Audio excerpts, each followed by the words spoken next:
Chapter 13 Underland Without the Queen. All felt that they had earned what Scrub called a breather. The witch had locked the door and told the earthmen not to disturb her, so there was no danger of interruption for the present. The first business was, of course, Puddleglum's burnt foot. A couple of clean shirts from the prince's bedroom, torn into strips, and well greased on the inside with butter and salad oil off the supper table, made a fairly good dressing. When this had been applied, they all sat down and had a little refreshment and discussed plans for escaping from the underworld.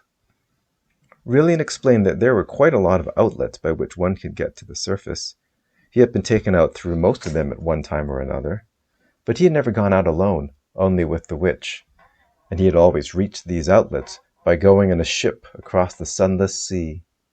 What the earthman would say if he went down to the harbor without the witch, and with 4 strangers, and simply ordered a ship, no one could guess. But most likely they would ask awkward questions. On the other hand, the new outlet, the one for the invasion of Overworld, was on this side of the sea, and only a few miles away. The prince knew that it was nearly finished. Only a few feet of earth divided the diggings from the outer air. It was even possible that it had now been quite finished. Perhaps the witch had come back to tell them this, and to start the attack. Even if it was not, they could probably dig themselves out by that route in a few hours, if they could only get there without being stopped, and if only they found the diggings unguarded. But those were the difficulties.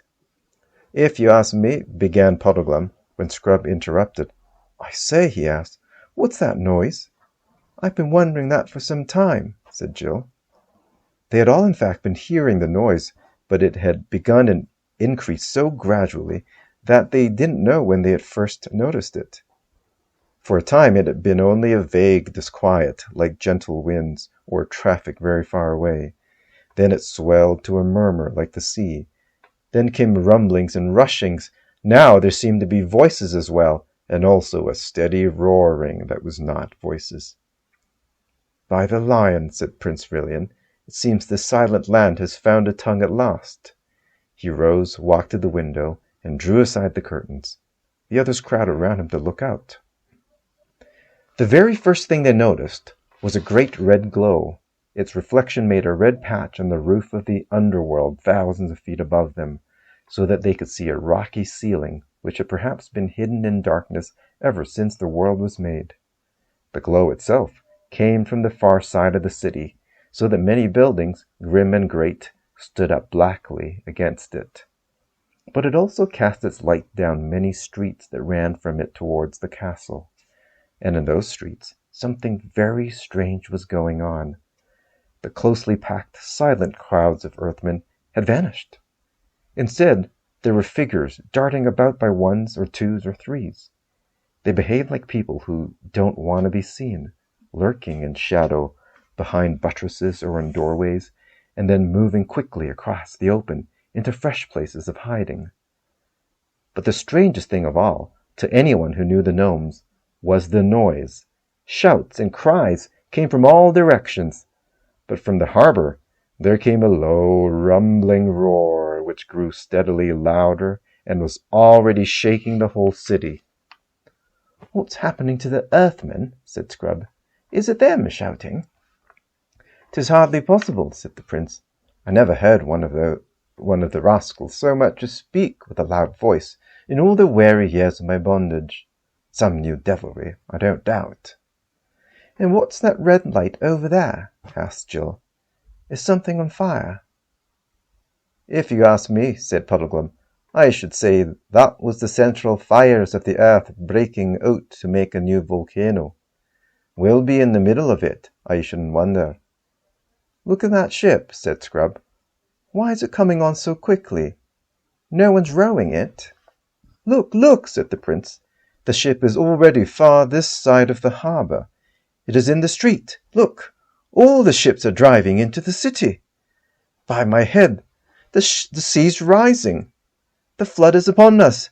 Aslan be praised, this castle stands on high ground, but the water comes on grimly fast." "Oh, what can be happening?" cried Jill. "Fire and water and all those people dodging about the streets." "I'll tell you what that is," said Puddleglum. "That witch has laid a train of magic spells, so that whenever she was killed, at that same moment her whole kingdom would fall to pieces. She's the sort that wouldn't so much mind dying herself if she knew that the chap who killed her was going to be burned or buried or drowned 5 minutes later." "Has hit it, friend Wiggle," said the prince. "When our swords hacked off the witch's head, that stroke ended all her magic works, and now the deep lands are falling to pieces. We are looking on the end of Underworld." "That's it, sir," said Puddleglum, "unless it should happen to be the end of the whole world." "But are we just going to stay here and wait?" gasped Jill. "Not by my counsel," said the prince. "I would save my horse, Coal-Black, and the witch's Snowflake, a noble beast and worthy of a better mistress, which are both stabled in the courtyard. After that, let us make shift to get out to high ground, and pray that we shall find an outlet. The horses can carry 2 each at need, and if we put them to it, they may outstrip the flood." "Will your highness not put on armour?" asked Puddleglum. I don't like the look of those." And he pointed down to the street. Everyone looked down. Dozens of creatures, and now that they were close, they obviously were Earthmen, were coming up from the direction of the harbor. But they weren't moving like an aimless crowd. They behaved like modern soldiers in an attack, making rushes and taking cover, anxious not to be seen from the castle windows. "I dare not see the inside of that armor again," said the prince. "I rode in it as in a movable dungeon, and it stinks of magic and slavery. But I will take the shield." He left the room and returned with a strange light in his eyes a moment later. "Look, friends," he said, holding out the shield towards them. "An hour ago it was black and without device, and now this." The shield had turned bright as silver, and on it, redder than blood or cherries, was the figure of the lion. "Doubtless," said the prince, "this signifies that Aslan will be our good lord, whether he means us to live or die. And all's one for that. Now, by my counsel, we shall all kneel and kiss his likeness, and then all shake hands one with another, as true friends that may shortly be parted. And then let us descend into the city, and take the adventure that has sent us." And they all did as the prince had said. But when Scrub shook hands with Jill, he said, "So long, Jill. Sorry I've been a funk and so ratty. I hope you get safe home." And Jill said, "So long, Eustace, and I'm sorry I've been such a pig." And this was the first time they had ever used Christian names, because one didn't do it at school. The prince unlocked the door and they all went down the stairs, 3 of them with drawn swords and Jill with drawn knife. The attendants had vanished, and the great room at the foot of the prince's stairs were empty. The grey, doleful lamps were still burning, and by their light they had no difficulty in passing gallery after gallery and descending stairway after stairway. The noises from outside the castle were not so easily heard here as they had been in the room above. Inside the house all was still as death, and deserted. It was as they turned a corner into the great hall on the ground floor that they met their first Earthman, a fat, whitish creature with a very pig-like face, who was gobbling up all the remains of food on the tables. It squealed. The squeal also was very like a pig's, and darted under a bench, whisking its long tail out of Puddleglum's reach in the nick of time. Then it rushed away through the far door, too quickly to be followed. From the hall they came out into the courtyard. Jill, who went to a riding school in the holidays, had just noticed the smell of a stable, a very nice, honest, homely smell it is to meet in a place like Underland, when Eustace said, "Great Scott, look at that!" A magnificent rocket had risen from somewhere beyond the castle walls and broken into green stars. "Fireworks!" said Jill in a puzzled voice. "Yes," said Eustace, "but you can't imagine those Earth people letting them off for fun. It must be a signal." "And means no good to us, I'll be bound," said Puddleglum. "Friends," said the prince, "when once a man is launched on such an adventure as this, he must bid farewell to hopes and fears, Otherwise, death or deliverance will both come too late to save his honour and his reason. "Ho, my beauties!" He was now opening the stable door. "Hey, cousins! Steady, Coal-Black! Softly now, Snowflake! You are not forgotten." The horses were both frightened by the strange lights and the noises. Jill, who had been so cowardly about going through a black hole between one cave and another, went in without fear between the stamping and snorting beasts, and she and the prince had them saddled and bridled in a few minutes. Very fine they looked as they came out into the courtyard, tossing their heads. Jill mounted Snowflake, and Puddleglum got up behind her. Eustace got up behind the prince on Coal-Black. Then, with a great echo of hoofs, they rode out of the main gateway into the street. "Not much danger of being burnt. That's the bright side of it," observed Puddleglum, pointing to the right. There, hardly 100 yards away, lapping against the walls of the houses, was water. "Courage," said the prince. "The road there goes down steeply. That water has climbed only half up the greatest hill in the city. It might come so near in the first half-hour, and come no nearer in the next 2. My fear is more of that," and he pointed with his sword to a great 7-foot earthman with boar's tusks, followed by 6 others of assorted shapes and sizes, who had just dashed out of a side street and stepped into the shadow of the houses where no one could see them. The prince led them, aiming always in the direction of the glowing red light, but a little to the left of it. His plan was to get round the fire, if it was a fire, on high ground, in hope that they might find their way to the new diggings. Unlike the other 3, he seemed to be almost enjoying himself. He whistled as he rode, and sang snatches of an old song about Corin Thunderfist of Underland. The truth is, he was so glad at being freed from his long enchantment that all danger seemed a game in comparison, but the rest found it an eerie journey. Behind them was the sound of clashing and entangled ships, and the rumble of collapsing buildings. Overhead was the great patch of lurid light on the roof of Underworld. Ahead was the mysterious glow, which didn't seem to grow any bigger. From the same direction came a continual hubbub of shouts, screams, catcalls, laughter, squeals, and bellowings, and fireworks of all sorts rose in the dark air. No one could guess what they meant.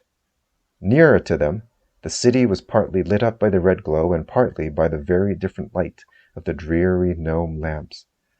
But there were many places where neither of these lights fell, and those places were jet black. And in and out of those places, the shapes of earthmen were darting and slipping all the time, always with their eyes fixed on the travelers, always trying to keep out of sight themselves. There were big faces and little faces, huge eyes like fishes' eyes, and little eyes like bears'. There were feathers and bristles, horns and tusks, noses like whipcord, and chins so long that they looked like beards. Every now and then, a group of them would get too big or come too near. Then the prince would brandish his sword and make a show of charging them. And the creatures, with all manner of hootings, squeakings, and cluckings, would dive away into the darkness. But when they had climbed many steep streets and were far away from the flood, and almost out of the town on the inland side, it began to be more serious. They were now close to the red glow and nearly on a level with it, though they still could not see what it really was. But by its light they could see their enemies more clearly. Hundreds, perhaps a few thousands, of gnomes were all moving towards it, but they were doing so in short rushes, and whenever they stopped, they turned and faced the travelers. "If your highness asked me," said Puddleglum, "I'd say those fellows were meaning to cut us off in front." "That was my thought too, Puddleglum," said the prince, "and we could never fight our way through so many. Hark you, let us ride forth close by the edge of yonder house, and even as we reach it, do you slip off into its shadow. The lady and I will go forward a few paces. Some of these devils will follow us, I doubt not. They are thick behind us. Do you, who have long arms, take one alive if you may, as it passes your ambush. We may get a true tale of it, or learn what is their quarrel against us. But won't the others all come rushing at us to rescue the one we catch? Said Jill in a voice not so steady as she tried to make it. Then, madam, said the prince, you shall see us die fighting around you, and you must commend yourself to the lion. Now, good Puddleglum. The Marshwiggle slipped off into the shadow as quickly as a cat. The others, for a sickening minute or two, went forward at a walk. Then suddenly, from behind them, there broke out a series of blood-curdling screams, mixed with the familiar voice of Puddleglum, saying, "Now then, don't cry out before you're hurt, or you will be hurt. See, anyone would think it was a pig being killed." "That was good hunting," exclaimed the prince, immediately turning coal-black and coming back to the corner of the house. "Eustace," he said, "of your courtesy, take Coal-Black's head." Then he dismounted, and all three gazed in silence while Puddleglum pulled his catch out into the light. It was a most miserable little gnome, only about 3 feet long. It had a sort of ridge like a cock's comb, only hard, on the top of its head, little pink eyes, and a mouth and chin so large and round that its face looked like that of a pygmy hippopotamus. If they had not been in such a tight place, they would have burst into laughter at the sight of it. "Now, Earthman," said the prince, standing over it and holding his sword point very near the prisoner's neck, "speak up like an honest gnome, and you shall go free. Play the knave with us, and you are but a dead Earthman. Good Puddleglum, how can it speak while you hold its mouth tight shut?" "No, and it can't bite either," said Puddleglum. "If I had the silly soft hands that you humans have, saving your highness's reverence, I'd have been all over blood by now. Yet even the Marshwiggle gets tired of being chewed." "Sirrah," said the prince to the gnome, "one bite and you die. Let his mouth open, Puddleglum." "Ooh!" squealed the Earthman. "Let me go! Let me go! It isn't me! I didn't do it!" "Didn't do what?" asked Puddleglum. "Whatever your honour say I did do," answered the creature. "Tell me your name," said the prince, "and what you Earthmen are all about today." "Oh, please, your honours, please, kind gentlemen," whimpered the gnome. "Promise you will not tell the Queen's Grace anything I say." "The Queen's Grace, as you call her," said the prince sternly, "is dead. I killed her myself." "What?" cried the gnome, opening its ridiculous mouth wider and wider in astonishment. "Dead? The witch dead? And by your honour's hand?" It gave a huge sigh of relief and added, "Why, then your honour is a friend." The prince withdrew his sword an inch or so. Puddleglum let the creature sit up. It looked round on the 4 travellers with its twinkling red eyes, chuckled once or twice, and began.